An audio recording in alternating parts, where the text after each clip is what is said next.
নমস্কার, কেমন আছেন সবাই? আশা করি ভালো আছেন। আমিও ভালো আছি। আজ আমি রান্না করব সলিড চিকেন দিয়ে চিকেন ভাজা। চিকেনটাকে টুকরো করে কেটে নিয়েছি।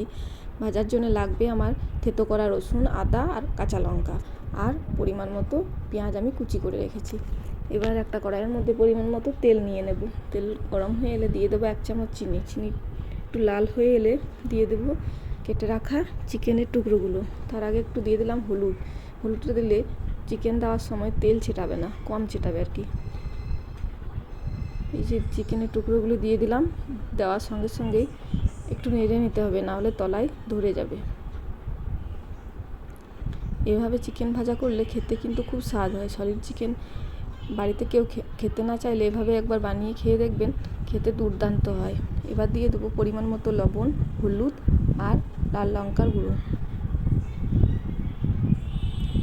সব কটা মিশ্রণকে ভালোভাবে চিকেনের সাথে মিশিয়ে নেব। মিশিয়ে নিয়ে আমি 3-4 মিনিট মতো ঢাকা দেবো। ঢাকা দিয়ে ফুটতে দেব আর কি, চিকেনটা সেদ্ধ হবার জন্য। এই যে ঢাকা খুলে দেখলাম চিকেন থেকে অনেকটাই জল বেরিয়ে এসেছে।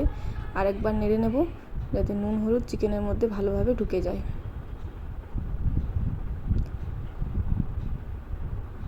আরও কিছুক্ষণ ঢাকা দিয়ে দেব যাতে চিকেনটা আমার পুরোপুরিভাবে সেদ্ধ হয়ে যায়। কিছুক্ষণ পর আমি ঢাকা খুলে যে মশলাগুলি আমি রেডি করে রেখেছিলাম, থেতনো রসুন, আদা, কাঁচা লঙ্কা, আমি এবার চিকেনের মধ্যে দিয়ে দেব।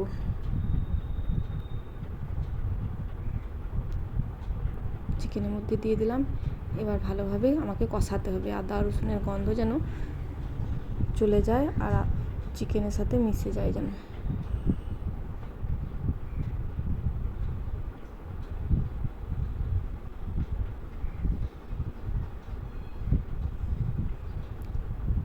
কিছুক্ষণ এভাবে নাড়াচাড়া করার পর আমি এবার দিয়ে দেবো রেগুলার মশলা, যেগুলো দিই 1 চামচ ধনের গুঁড়ো, 1 চামচ জিরের গুঁড়ো আর 1/2 চামচ মতো গোলমরিচের গুঁড়ো। এবার সব মিশ্রণগুলিকে ভালোভাবে চিকেনের সাথে মিশিয়ে এভাবেই চিকেনটাকে আমাকে কিছুক্ষণ কষাতে হবে। কিছুক্ষণ কষানোর পর কেটে রাখা পেঁয়াজটা দিয়ে দেবো। কারণ পেঁয়াজটা আমি আগে দিইনি, কারণ পেঁয়াজটা আগে দিলে পেঁয়াজটা গলে যাবে, খেতেও খুব একটা ভালো লাগবে না পেঁয়াজটা। তাই আমি চিকেনটা কিছুক্ষণ কষিয়ে নেওয়ার পর দিই, তাহলে চিকেনটা খেতে বেশ সুস্বাদু হয়। এই যে পেঁয়াজটা আমি চিকেনের সাথে ভালোভাবে মিশিয়ে নিয়েছি।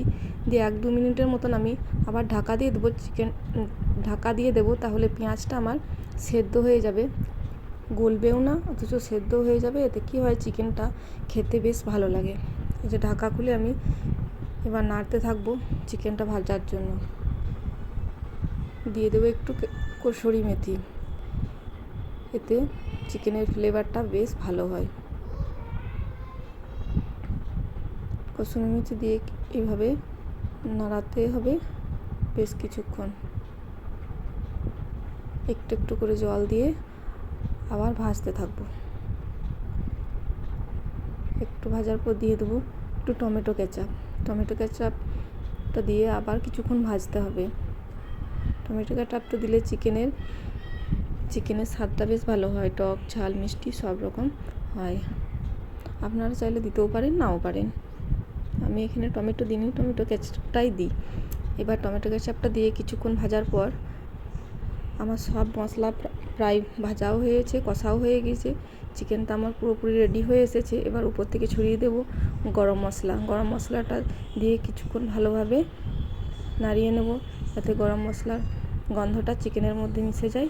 এবার কিছুক্ষণ নাড়ানোর পর এই যে দেখতেই পাচ্ছেন আমার চিকেন রেডি হয়ে গেছে, চিকেন ভাজা রেডি হয়ে গেছে। এবার আমি একটা পাত্রে ঢেলে নেব। এইভাবে একবার বাড়িতে বানিয়ে খেয়ে দেখবেন, দারুণ স্বাদ হয়। কেউ সলিড চিকেন যদি বাড়িতে খেতেও না চায়, এইভাবে রান্না করে খেয়ে দেখবেন, সবাই খেতে পছন্দ করবে। ততক্ষণের জন্য টাটা, সবাই ভালো থাকবেন।